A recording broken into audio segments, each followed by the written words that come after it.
Welcome to the boardroom. I'm your host, the chairman. Today on the agenda, Tainted Grail, The Fall of Avalon. A game published by Awaken Realms, designed by, I'm going to try to read those names without butchering them too much. That seems to be Krzysztof Piskorski and Marcin Zwierkot. I hope I pronounce them well, guys.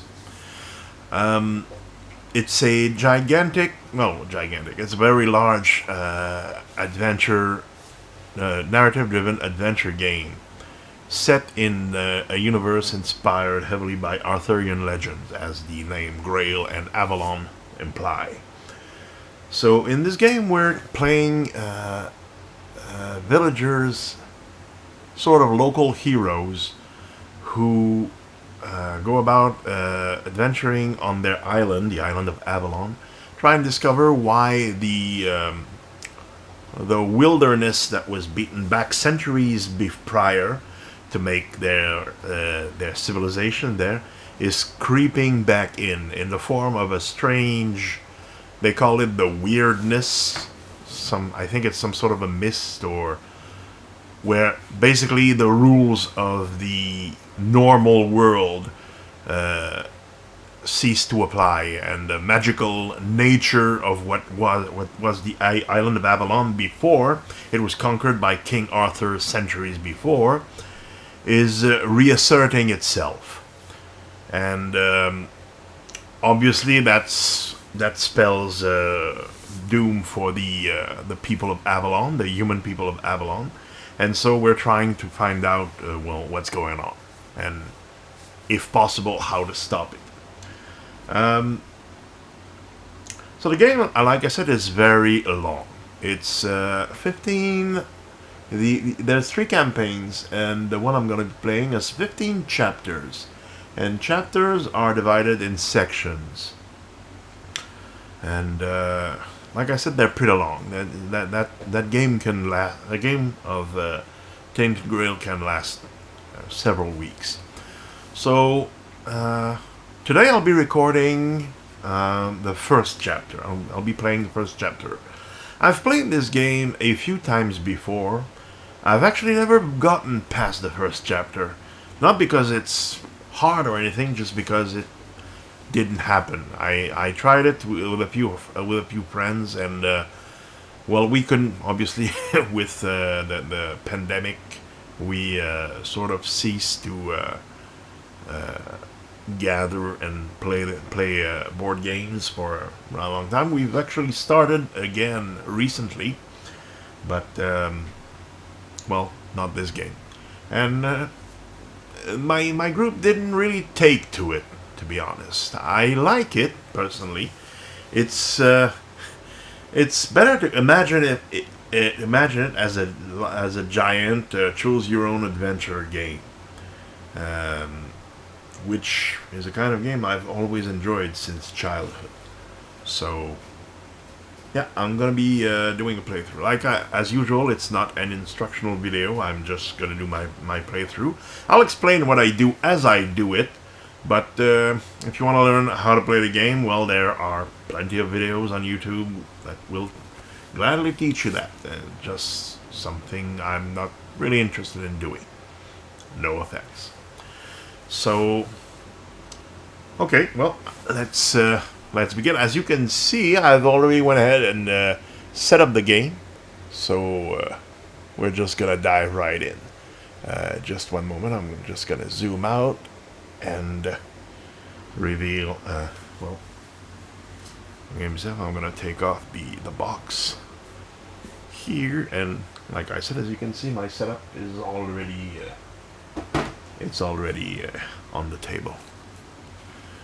So one of the thing one of the first things, what's a first in this particular game is this neoprene playmat, which I bought. It's not really necessary for the game. I think it adds to the overall visual quality of it. So, but you can very well play without it. It doesn't really help the game. It doesn't hurt it either. It's just visually more appealing. So the characters I have chosen are going to be, as you can see here. I hope then there's a little bit of glare on this side of the table and on here, a little over here. This really can't be helped. That's the lighting that I have. I'm actually researching other solutions to lighting solutions to that. I'm hoping don't cause as much glare, but I'm really not very well versed in that. So I hope that you can bear with me for the time being. So the characters I've chosen is Ailey and Bior.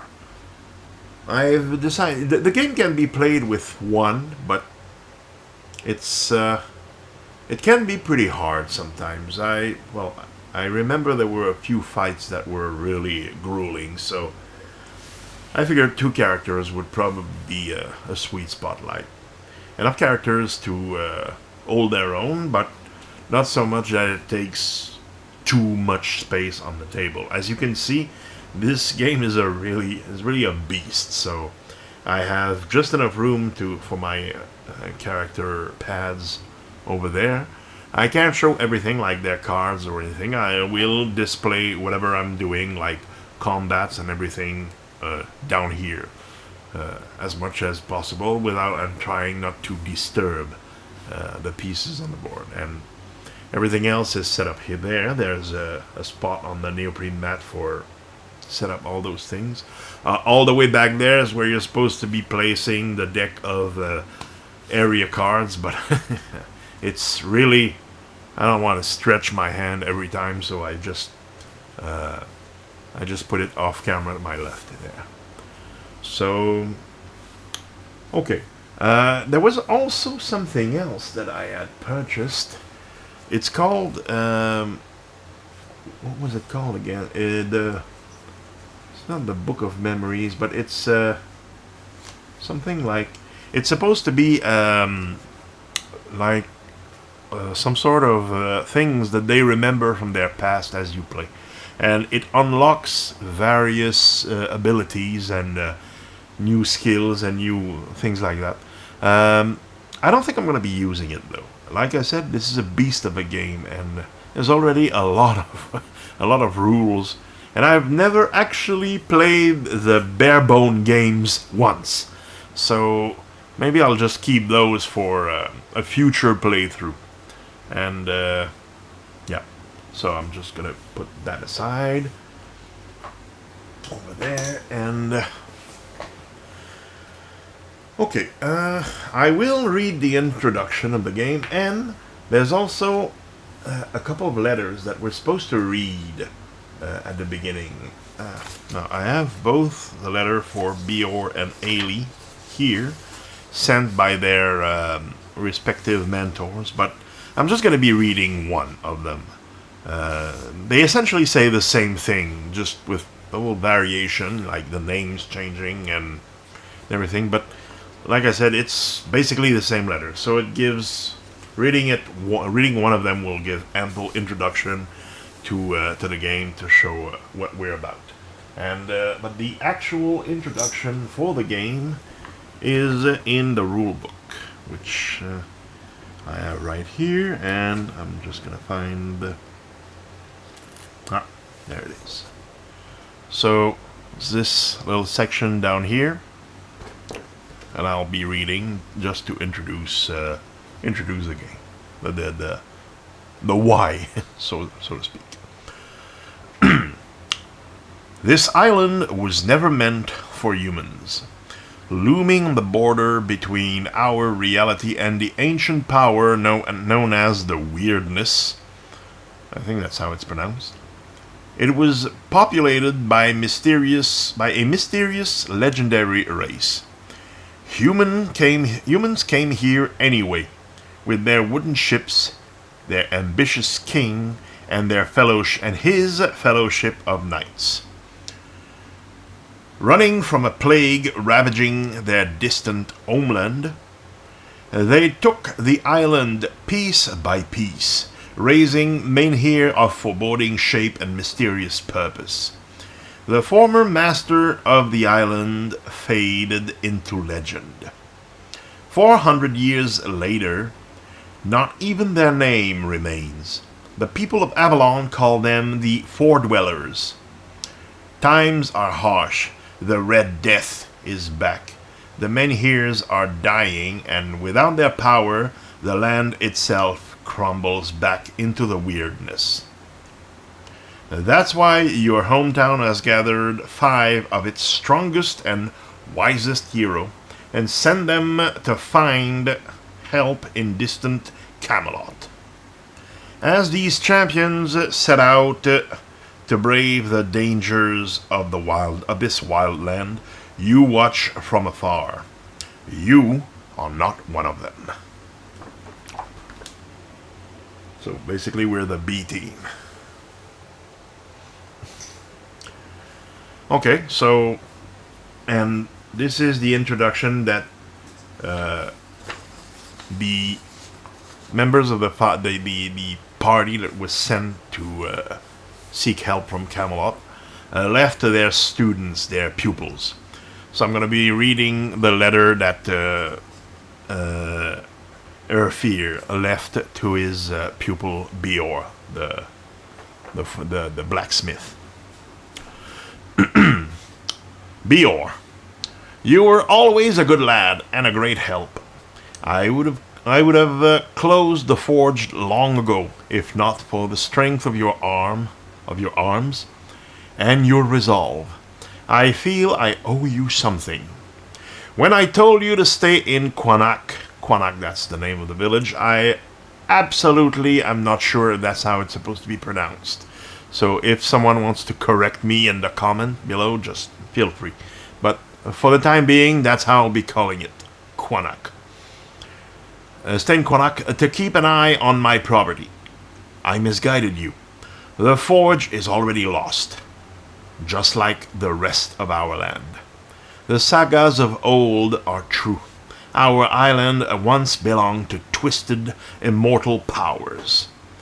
It was not a place for humans, but Arthur, the first of the kings who landed on those shores with our people, subdued Avalon inch by inch. He took the Grail from the Foredwellers and used it to bring seasons and cycles known from our world to this godless place. We all thought the menhirs in our village was raised to immortalize this. The truth is, it was created to keep these ancient powers at bay. Now the menhirs go dark. Something has broken. Spring will not come. The animals won't breed. Lord Yvain secretly gathered the 5 strongest and wisest people of Quinac, including me. He leads us to seek help in Camelot before it's too late. Before the land starts sinking into the weirdness. If we don't return, it means we have failed, and the fate of Quinac falls to you. Yvain didn't want you with us due to your lack of experience and short temper. But I've always believed in you, lad. Save our people. Or, if you cannot, try to save yourself. Erfir, Forge Master of Quinac. So that's the ominous introduction to the game. He also was gracious enough to leave us a crude map of the island of Avalon, which gives us a rough idea of where to concentrate our research. So Quinac is down here, and as you can see, Camelot is over there. So that would mean that it would be to the north. That would be northwest.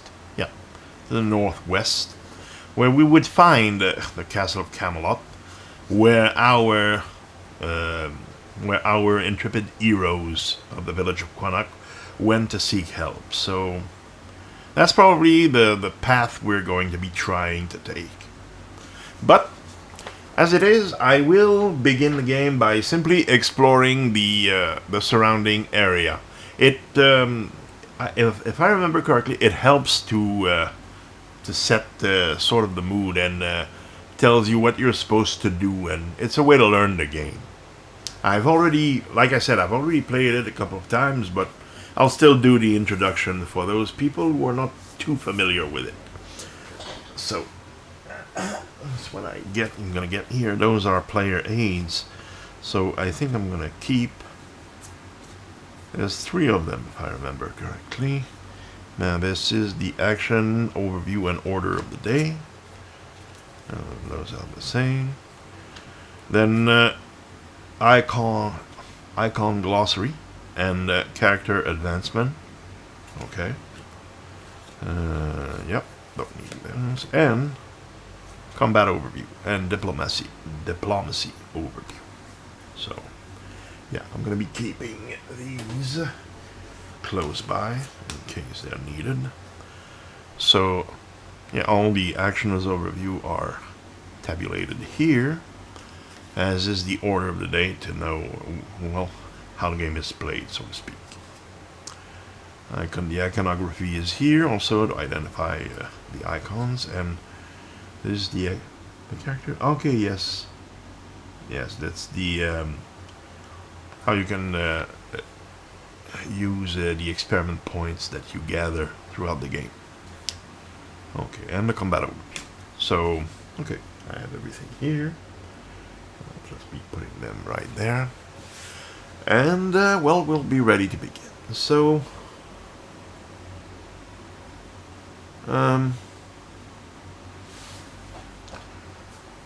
if I remember, we have to read, shuffle, okay, prepare the event deck.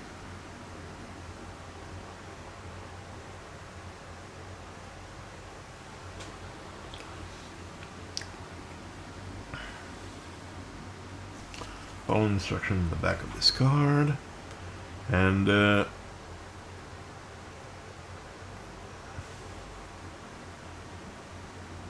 you are now ready to start Chapter 1 of The Fall of Avalon. As your first action of the game, try exploring the starting location. Remember to read the introduction of the exploration journal before you explore for the first time. Now, discard, and reveal the top card of the event deck. So the top card of the event deck is this one. Chapter 1, Part 1. Place this card on top of the active quest pile. Just gonna show the card if you want to pause to read. The time is short. The guardian menhirs that has been protecting your town since the ancient days is about to go dark. Rumors has it that there is a secret druidic ritual that may help you rekindle the menhirs. You must explore the location surrounding Quinac to find it. Quest.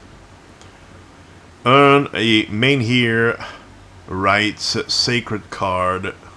To do so, you will have to explore the location surrounding Quinac. That's Area 101. Success. As soon as you have the menhir's right, resolve the Chapter 1 Part 5 card of the event deck and discard this card. Remember not to change the structure of the rest of the deck. Hint. If this is your first game, try to return to Quinac at the end of the day and spend the night there to read the dreams, as dreams often contain hints. Well, that's interesting to know. So, I believe that I'm supposed to put this card up here. Just as a reminder, it's not discarded, it's in play.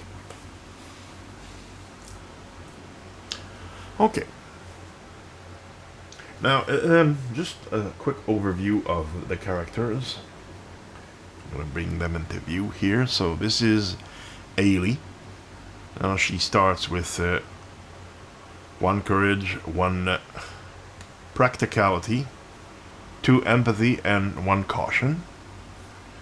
And she has, for her ability, cost 2 act. Oh, also she has 7 wounds, 6 terror. Although when she reaches 4, that sort of gets dangerous. And also has 7 actions. Usually you don't want to fall below, in her case, 2 actions, because it's more difficult to recoup all your actions for the day when you do that. Sometimes it's necessary, you have to do more to achieve a particular goal, but usually you try to avoid that. And well, those are the other stats that she has. Food, she has 3. We have to discard a food every day in order to, otherwise we start losing wounds, so that's not good. She has no wealth. She has 1 reputation.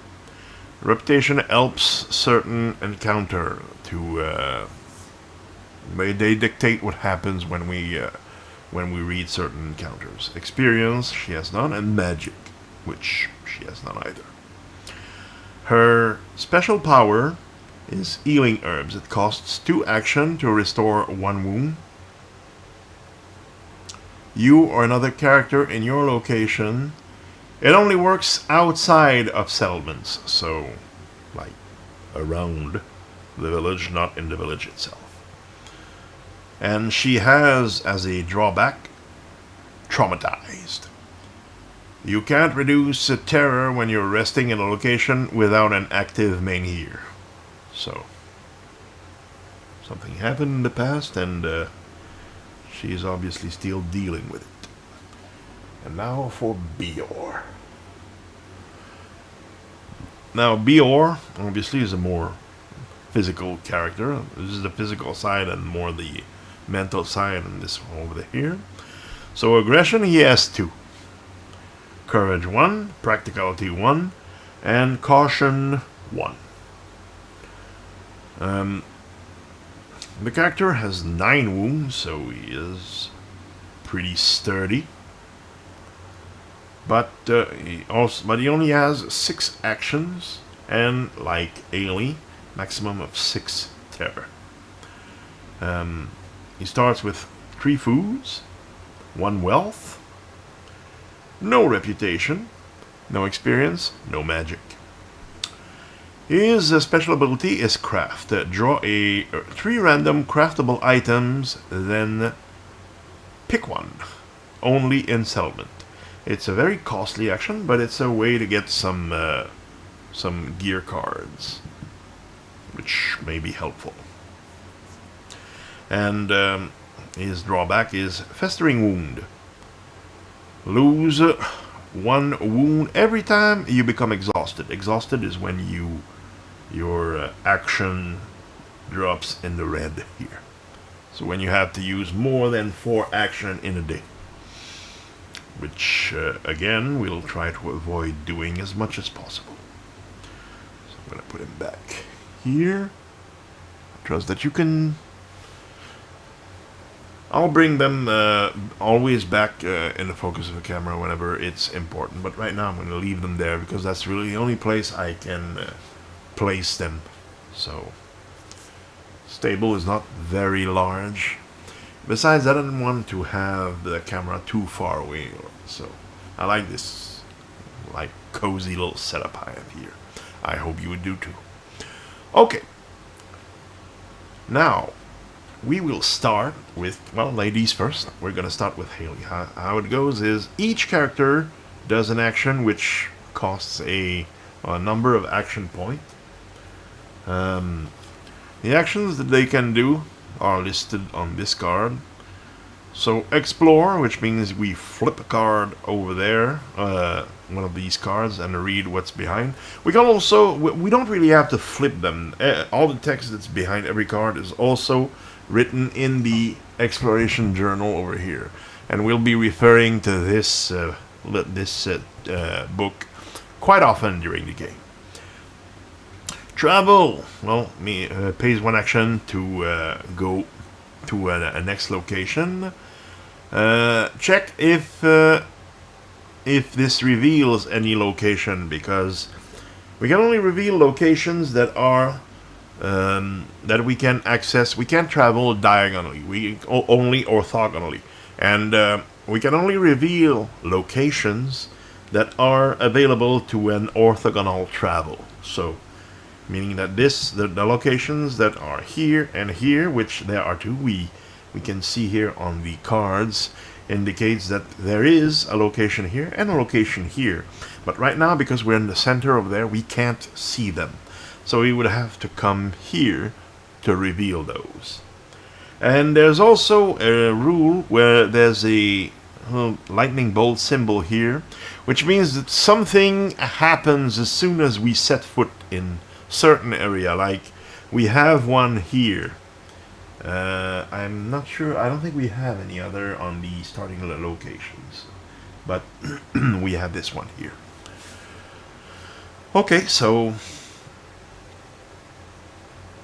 and then location action. Well, it depends on each location can have specific actions. Like as you can see here, we have 4 actions for combat trials. We lose 1 wound to gain 1 experience. It can only be done once per day. Here's the smith's shop. Pay 1 wealth to draw 1 craftable item. And up here is we use 2 action to gather 1 food and summon a creature to fight. So when the food starts running out, we're probably gonna have to go over there. 0 to inspect the menhir. That's usually menhir are these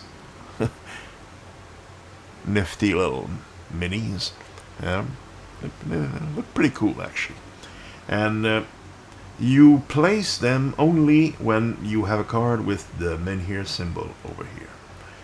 And they're used to basically illuminate the area. But the thing is that that means that areas can remain on the board as long as they are within the sphere of influence of an active menhir.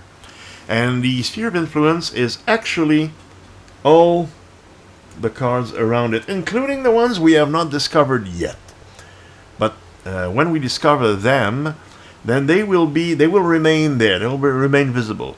However, if the menhir go dark, which is that every day it loses one of its charge per se, and because we're playing with 2 characters, it starts with I'm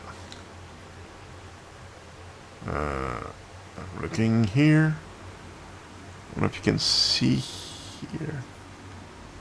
That's a 7, and it starts with 7, which means we have 7 days before that thing stops working and the village and everything around it is plunged into the weirdness.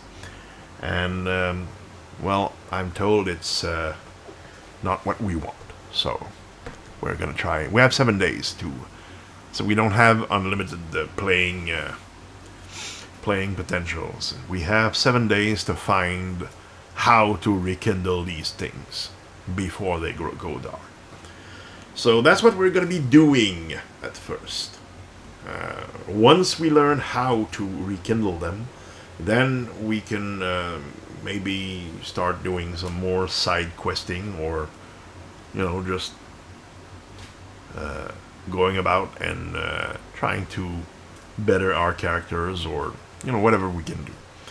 But the first chapter is about finding how to rekindle the menhirs, and that's what we'll be doing. So first, I believe we will start with Ailey, and she will start with exploration of Quinac village, which will be costing her 1 action. So I've paid my 1 action, and instead of removing everything from the board and turning it around, I'm just gonna read from the exploration journal. So there's a lot of stuff in there. So just a little moment. Quinac farmhold. I'm not sure if you can read. Yeah. Okay. If you want to pause to read. Okay, so a deep feeling of loss fills everything in Quinac. From dilapidated farms to the sunken eyes of those who remains in town. The men here in the market is all but extinguished, and everyone brave or resourceful enough has left to find a solution. If you have the Winds of Weirdness status, we don't have any status, but yeah, that just reminds me I have to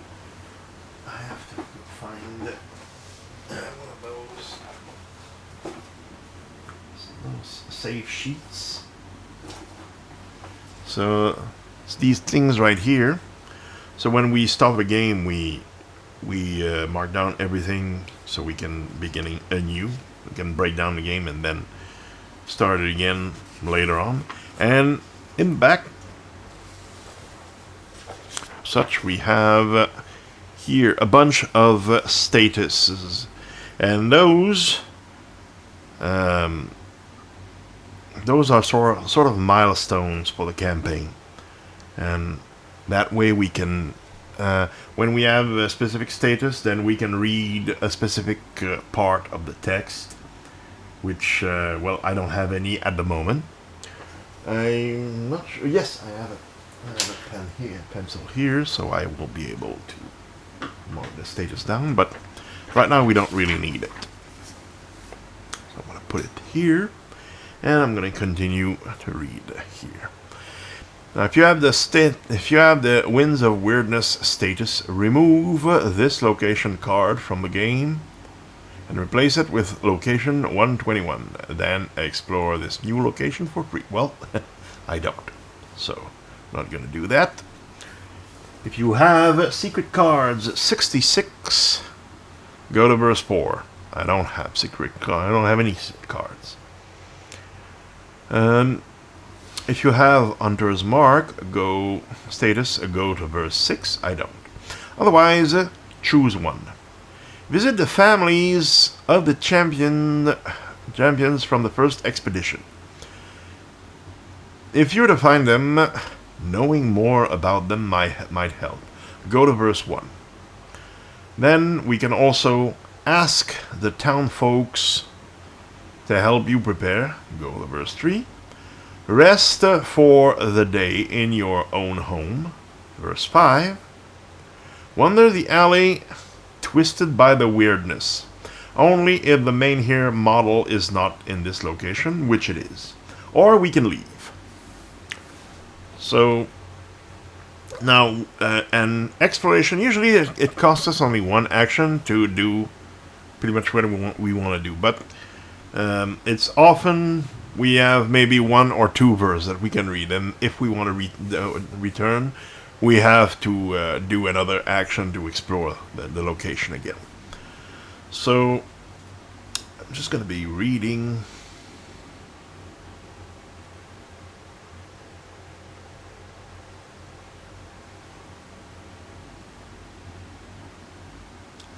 I think I'm going to be asking the town folks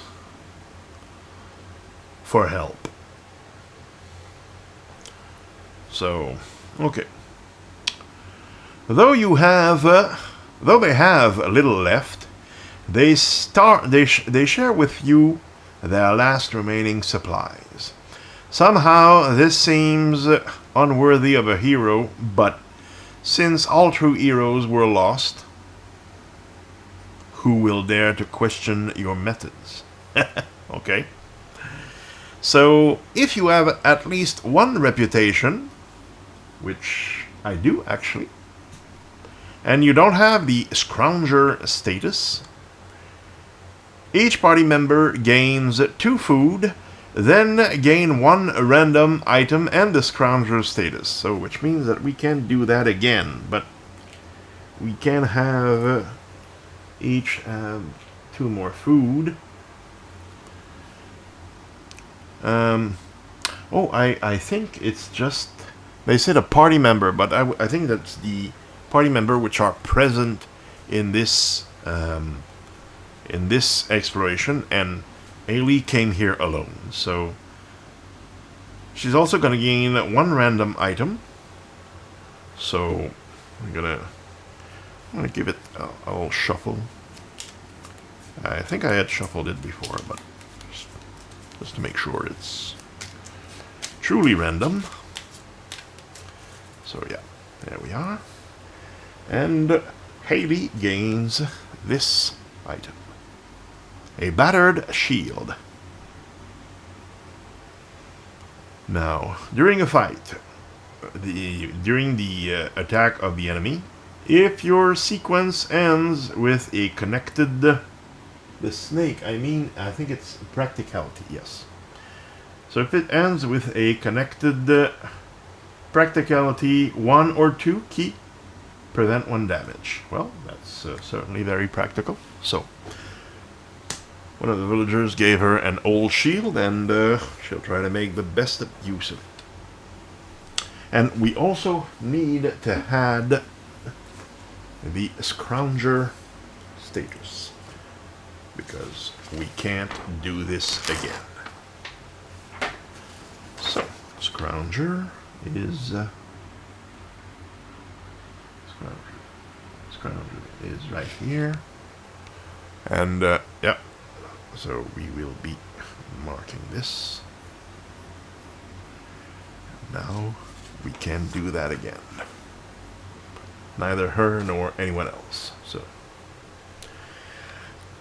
After which the exploration ends. So that's it for Ailey for her first turn. Now Bior. I'm gonna put this back here. So Bior, I'm wondering, can I? Yes, I can go up.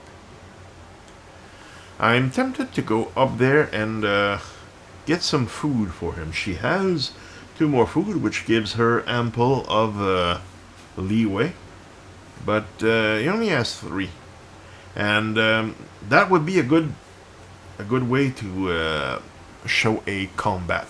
So I think that's what I'm gonna do. So yeah, Bior will be using 1 action, and he's going to move up there.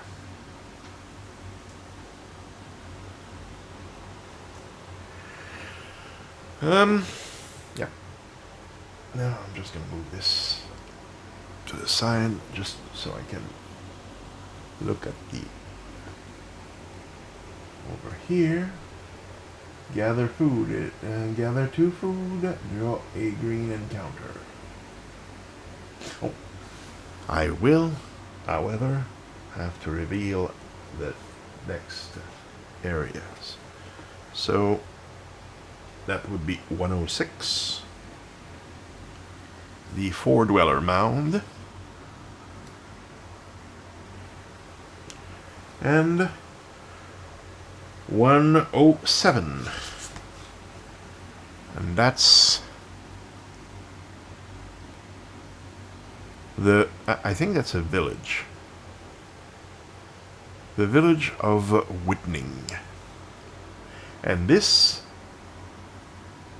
I think both of those are, I'm not sure. Yeah, both of those are Menhir locations.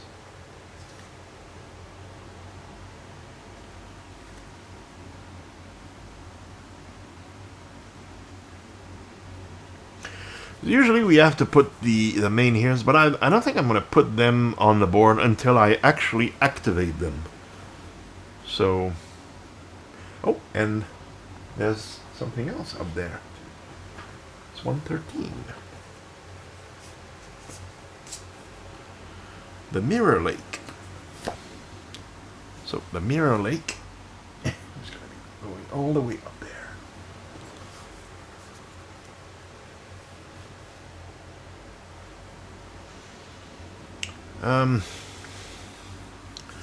You know what? I think that would probably. I'm not sure if this goes a lot very far down. There doesn't seem to be any way to go down here, so maybe I'm just gonna move everything one level down like this,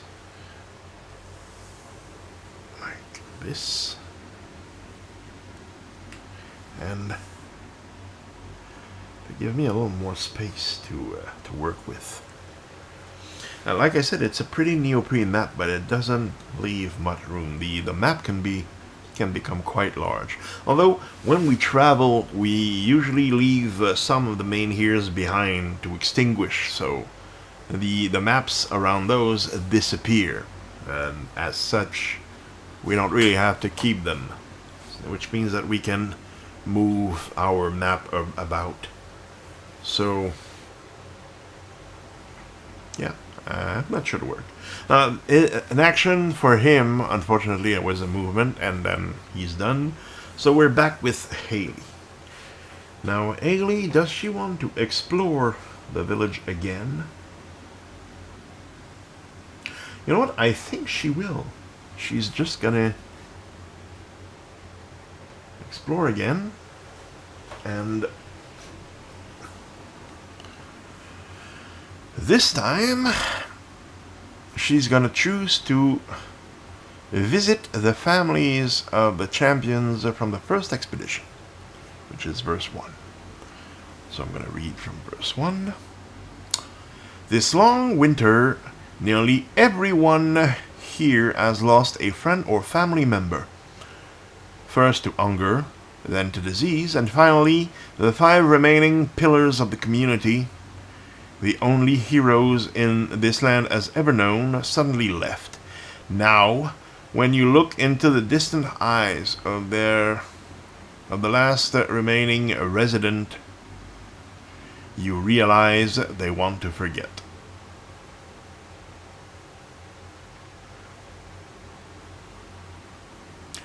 So we have options here.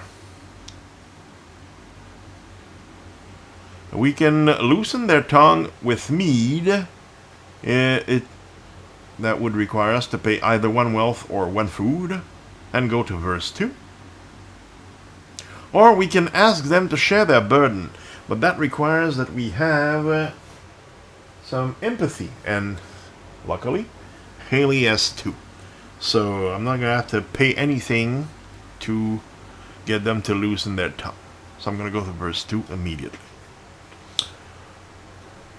It takes a while to break the silence of the grief-stricken people, but when you do, stories of separation and departure flood you like a torrential rain. You try to remember every detail, the color of the palfrey horse the village priestess Niante rode. Niante was the mentor of Ailey, if I remember correctly. The ornament of the Aubert of that young Lord Yvain wore. The strange drinking horn Erfir the smith used to lug around, the birthmark of Fail, the master huntsman. The embroidered cape of Aubert, the seasoned traveler who's seen all parts of the island. Who knows what detail can help you down the road. Gain the Part 1 of the Fate of the Expedition status. Exploration ends. Okay, so we gain another status. Fate of the Expedition. Part 1. So, yeah. can see I'm a left paw. Alright. Now that was Ailey. I believe that she's done with the exploration part of the village. And I'm going to send her to do something else. In the meantime, Bior. Now Bior, in this location, he can actually hunt for some food. And that's what he'll do. So, costs him 2 actions to hunt for food.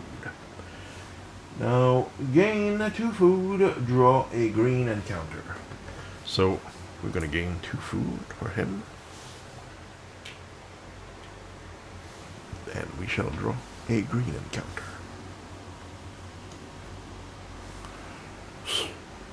Now, those are yeah, the first encounter, the starting encounter. They're pretty easy to do.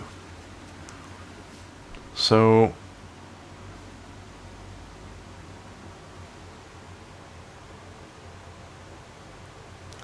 okay, so I'm going to put it here.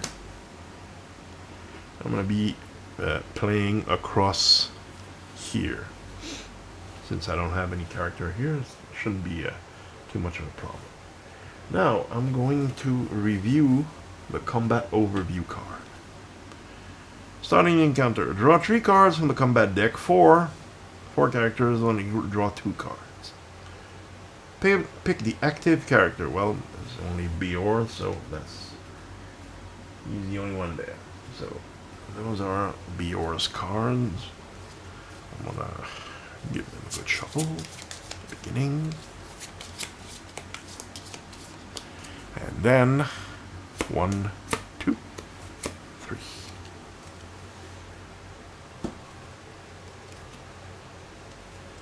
Now, what do we have? What we need to do is place up to 4 token of combat on this character to kill it.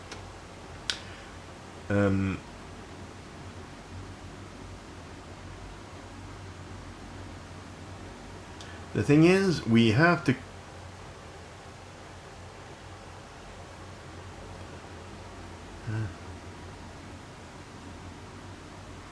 opportunity. Run away.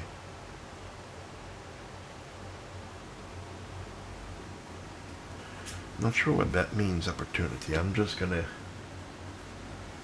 I don't remember exactly. Opportunity. What happens? Opportunity.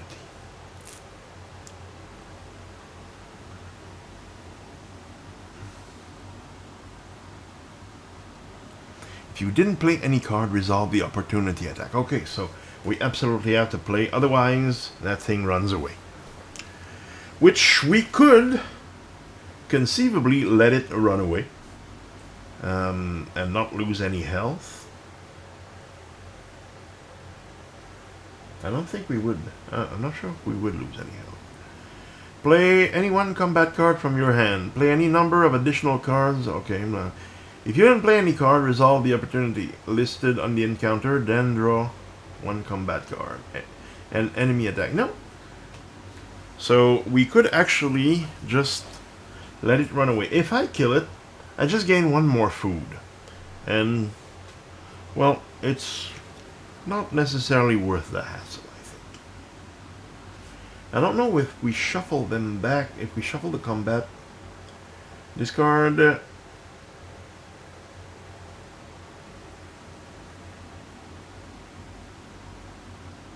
a victory.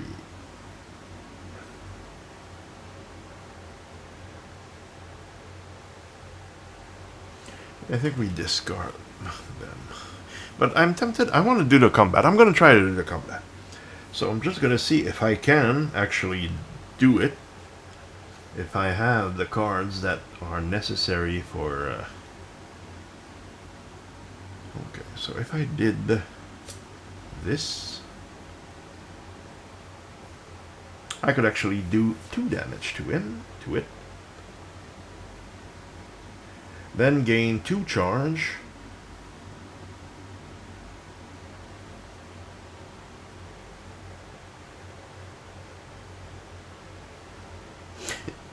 Yeah, if I play this card...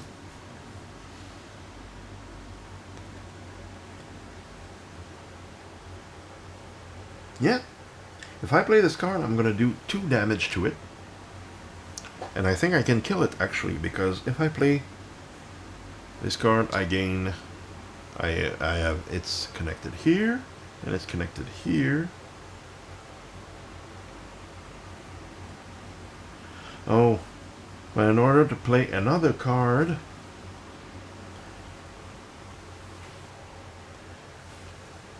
I would need... Yeah, I would need a symbol, which I don't have. This...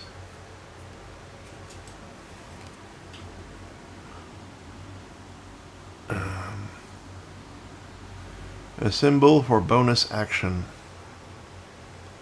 Because normally we just play 1 card. But I would need a symbol for bonus action, and I don't have any on any of those cards. Now I gain 2 charges.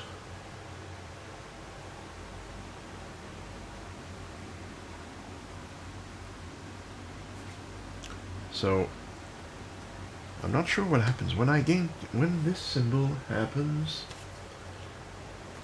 I'm sorry, I'm just a little... I don't remember exactly. Now this means...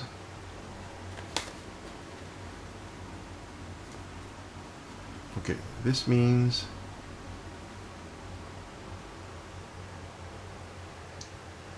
Trigger when placed. Okay. So it gains 2 charges. And... okay. So yeah, I gain 2 charges. Crippling Strike.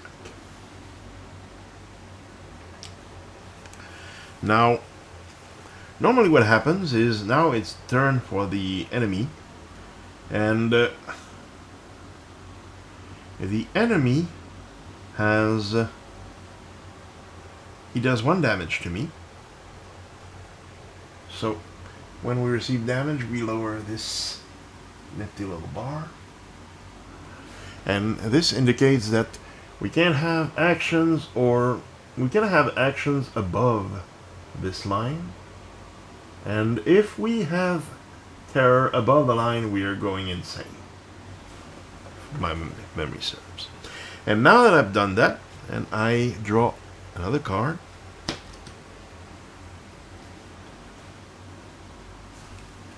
and we shall pursue the battle. And with this card, Powerful Blow, I can play it because it connects, and I have Aggression 2, as you can see here, which means that I now do 2 additional damage to it. That's 4 damage.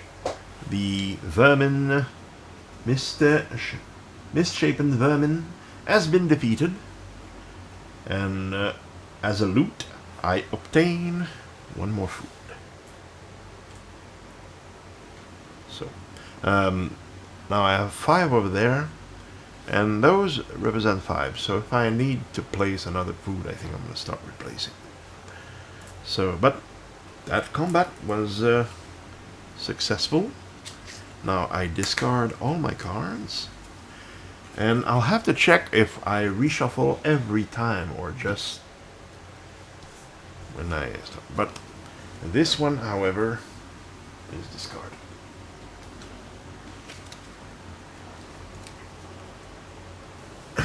So put it face up underneath the deck. Next encounter from that deck will probably be a little harder, but also might pay me more.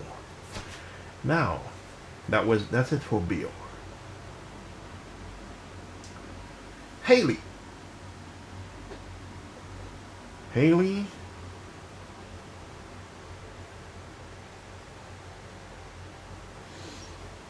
I'm tempted to send her to the smith's shop.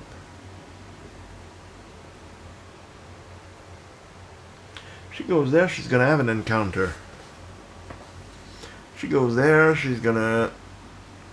She could pay 4 actions, which would bring it down to 0, and would gain 1 experience. And, well, that's not bad, actually. It,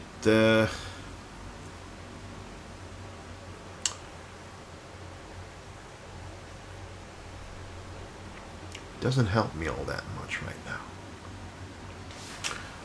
Gaining an experience, 1 experience is not gonna allow me to level her up, so... Unless... Oh, I 1 experience... No. The minimum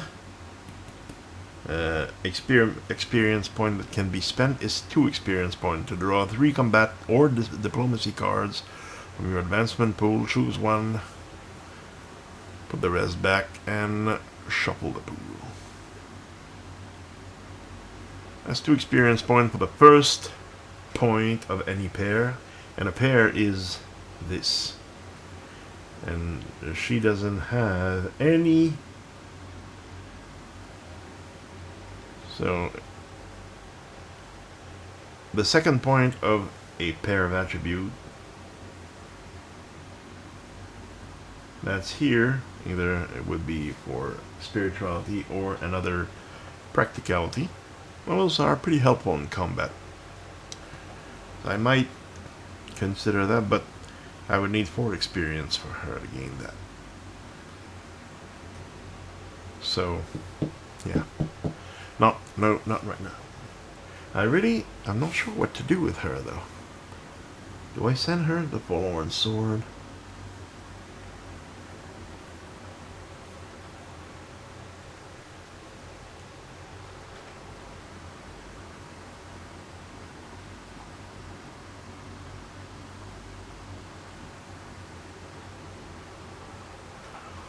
Huh. I have to travel about to find the stuff. So, I think it's important that we travel a lot.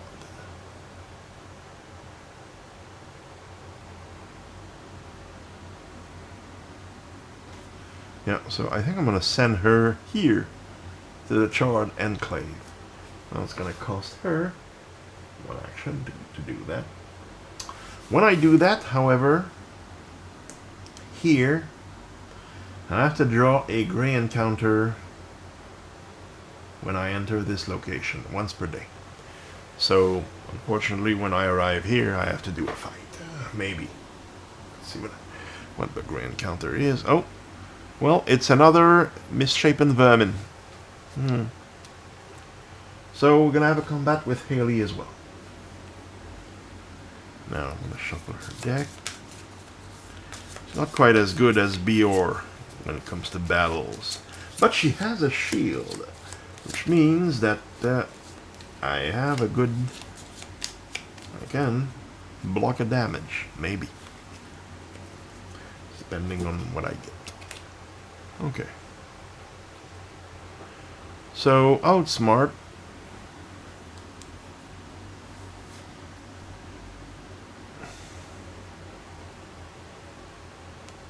Well, I'm not fighting a green encounter, so this is not gonna help.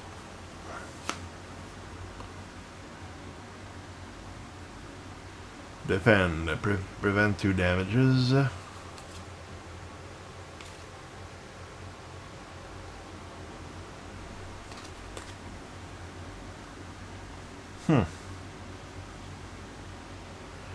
Now, aggression, she doesn't have any.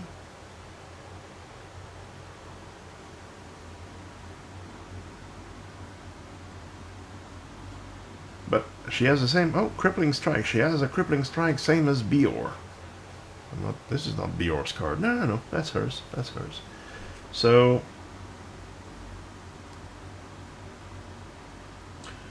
Like Bior, she has practicality. So, like Bior, she can do 2 damage to the misshapen vermin, and then she gains 2 charge. This. Now, I could play another card, but that would not be Actually, I wouldn't be of any help because nope, it's not connected. I can't play that. I could play this. No, I don't have any magic. Prevent any card. Oh, nope, nope, nope.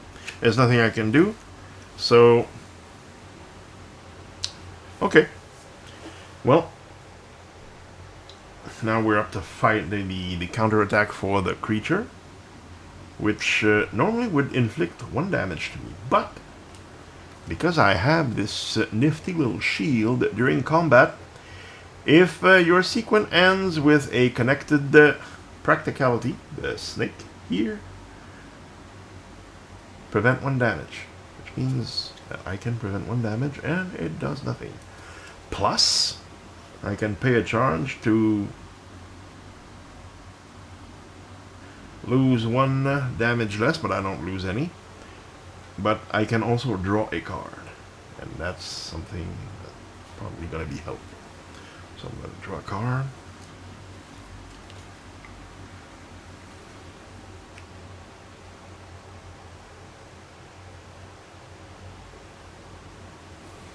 Okay.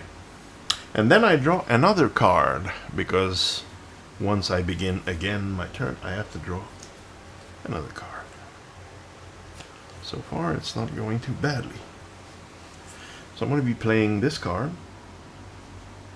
Now it's connected here, which I have courage, and here, and I do 2 more damage to this creature and defeat it.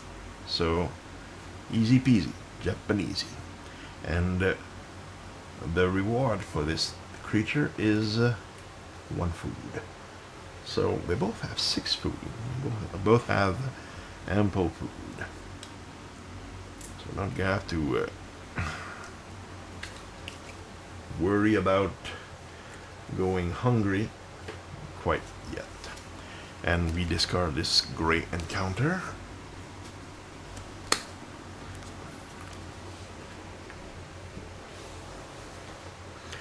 And that's it for Ailey. Bior. I'm tempted to go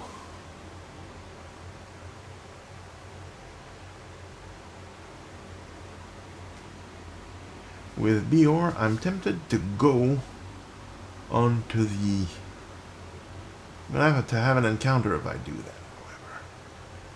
And this symbol over there.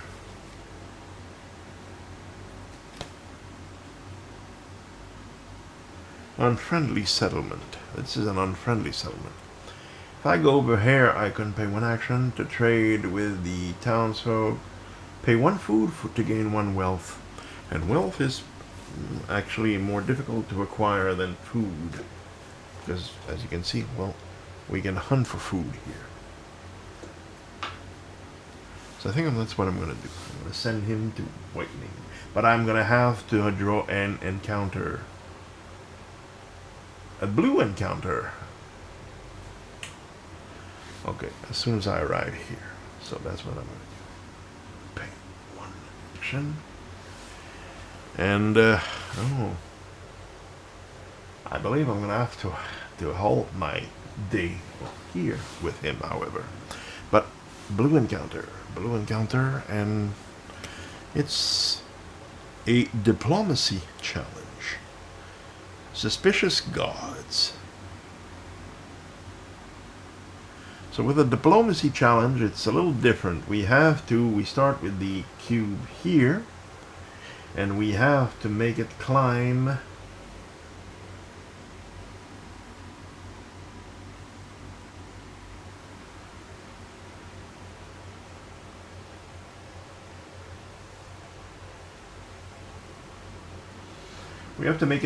all the way to the top. If we all the way to the bottom, we lose. Failure, lose 1 rep. He doesn't have any reputation, so it's not going to be too much of a loss, but he can gain a rep, and a reputation is helpful. So yeah, I'm going to try to talk my way past these guards. I'm going to give my diplomacy deck a good shuffle.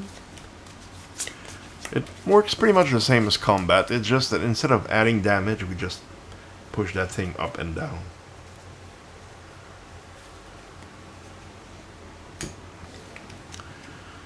So, show off. Well, fortunately, it's not very good because it requires mental disciplines, and you don't have much of those.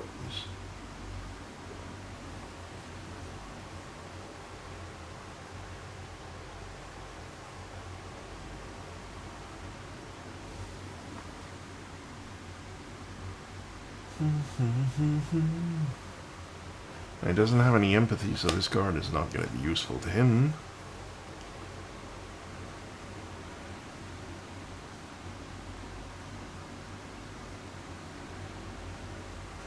Desperate measures.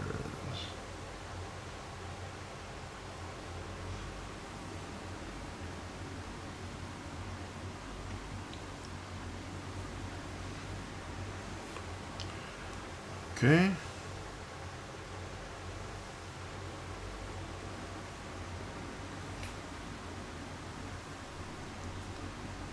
Now, if affinity is not green,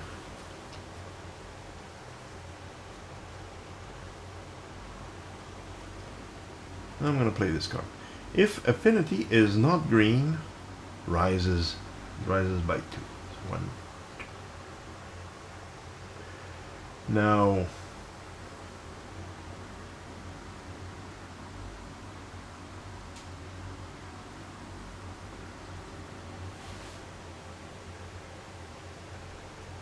then we have to explain ourselves, and we do that by, as we're talking, we lower it by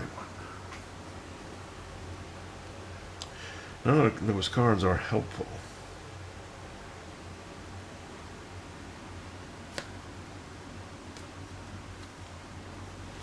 So I'm gonna be drawing another diplomacy card. What can I pay? Gain 2 charge.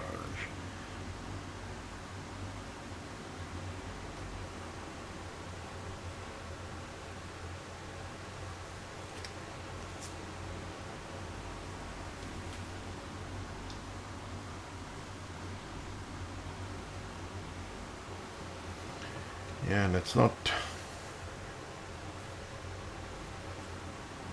Now the first one we can always play. It doesn't need to be connected to anything. It's always going to work. It's when we want to connect another one that's the problem.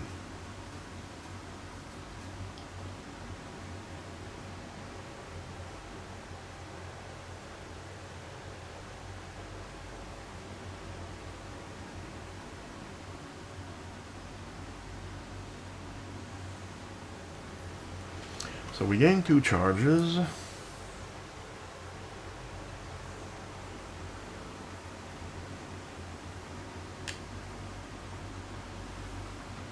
Now we can pay 2 charge to prevent 1 going down. So that's what we're going to do. It's going to be a little more complicated. So there's nothing else we can really do. We can't advance. We don't have any cards to advance it yet. But we can make it not go further down.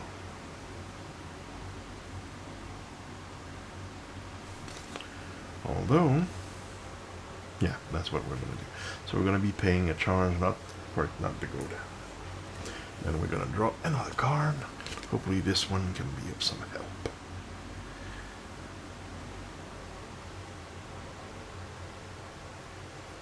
Damn it. None of them are any help.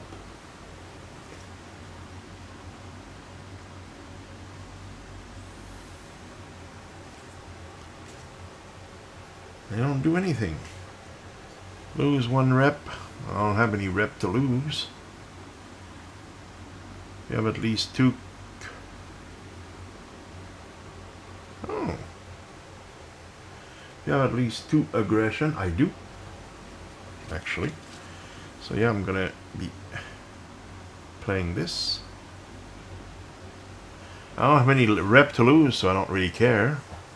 So I'm just using a threatening voice and And because of that, I can cause it to climb one back up. And then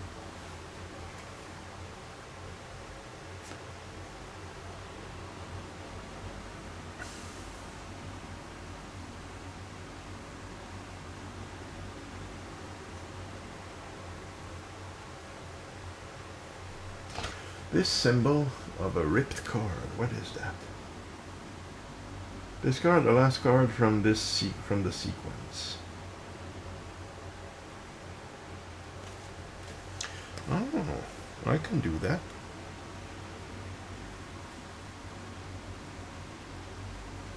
It's gonna cost me a... Yep.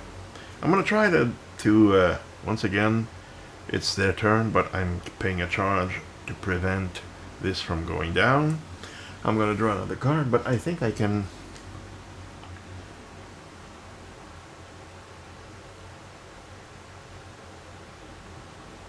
Yep, I'm gonna do a might make right, which is this one. Lose a rep. I don't have any rep to lose. For each, and go up for each point of aggression that you have, and I have aggression, so I'm using shotgun diplomacy, and it allows me to go to climb it all the way back up, and as a result, as a reward, I gain 1 reputation. So, not much of a sweet talker, but that gets the job done. So the suspicious guards have been dealt with. This can go. Yeah, that's a broken counter, so it can go underneath. And that's it for BR. And I think I'm going to end his day. He's not going to do anything else. Now, Haley. Haley is going to explore the Charred Conclave, which is counter 104. Now she still has enough to go back to Quinac to do her rest there, because if she doesn't, well, it's not good for her. But right now, the Charred Conclave. It doesn't take long to find it. You just have to follow your nose. The remnant of an enormous wicker man kneel at the bottom of a small vale. Not the bees! Some people may know what that means. The day was wet. The wicker man smoldered but didn't burn. Its victims, dozens of tightly packed druids, are still inside, their melted faces and charred beards pressed against the bar, and are looking towards the gray, silent sky.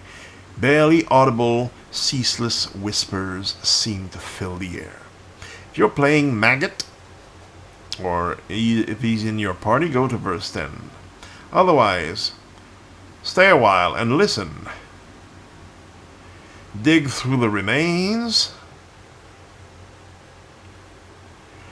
Leave with your sanity intact. I think I'm going to go deal and dig through the remains. Not sure that's a good idea, but I'll try.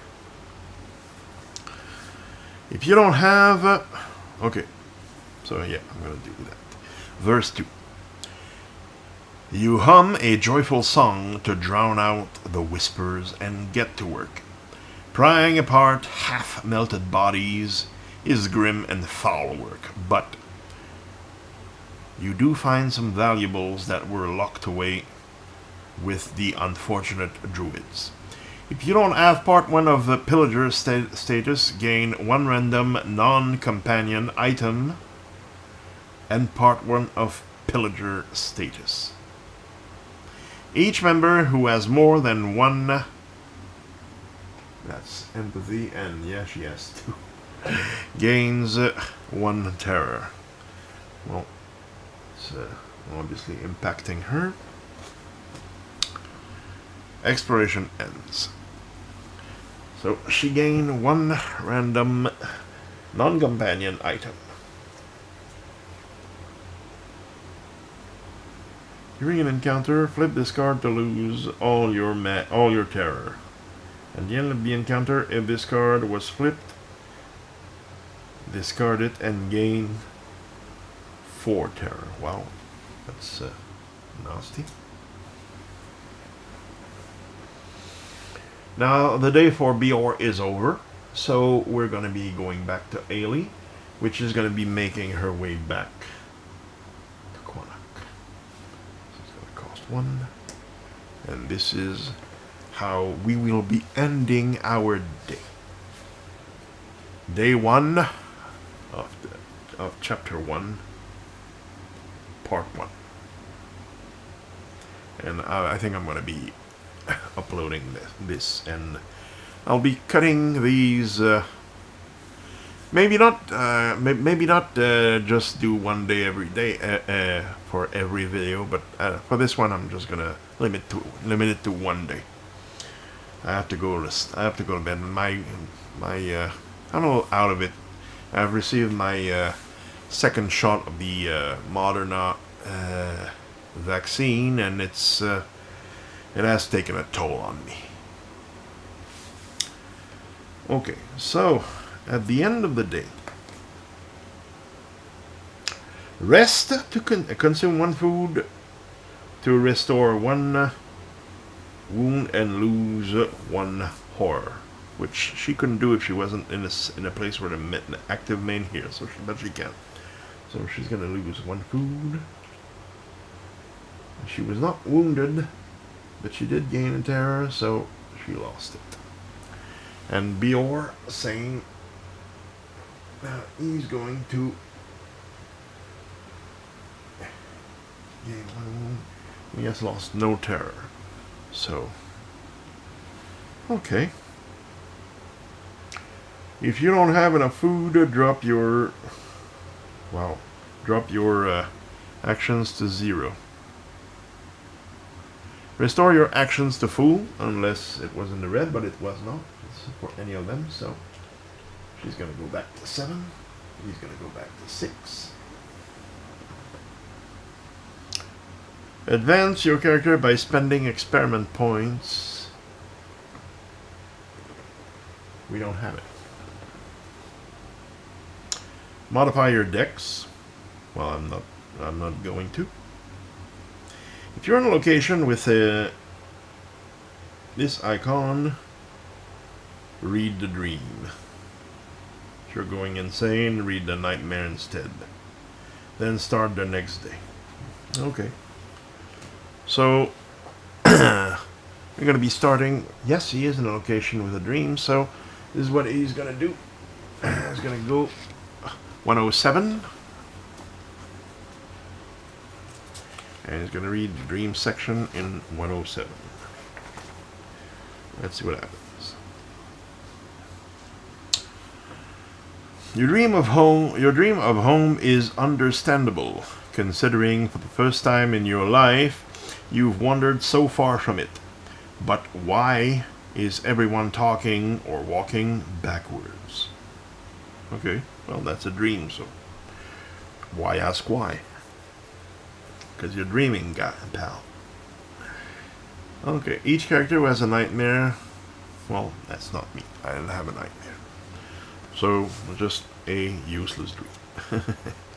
Now, let's see what happens when we dream in Quinac Village. Hope it's going to be a little more helpful. Okay. In your restless dream, a pale lady rises from the water, her eye milky and her skin spoiled with rot. She whispers something in your ear. Her breath smells of sea salt, kelp, and rotten fish. You barely remember the words. There was something about 3 enigmas, one hidden under the Isle of the Dead, one clutched in the grasp of burnt hands, and arms, and one buried on a mist-covered mound. But what could it mean? The dream referred to 3 of 8 locations surrounding Quinac. It's possible some of them have yet to be revealed. Okay. Well, gives us some hint of what to do. I think the burn ends in harm was referring to burn druid in the charred conclave, but I didn't find anything there. That's right. I had to add the. I don't remember which one which one it was, but there was a status I had to mark down in 104. So let's do that.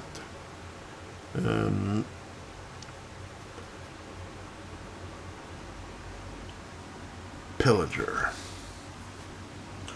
So I have Pillager. The first one. Pillager. This file. So I am written down Pillager. Alright. And we will be ready to begin day 2. But that will be a story for another day.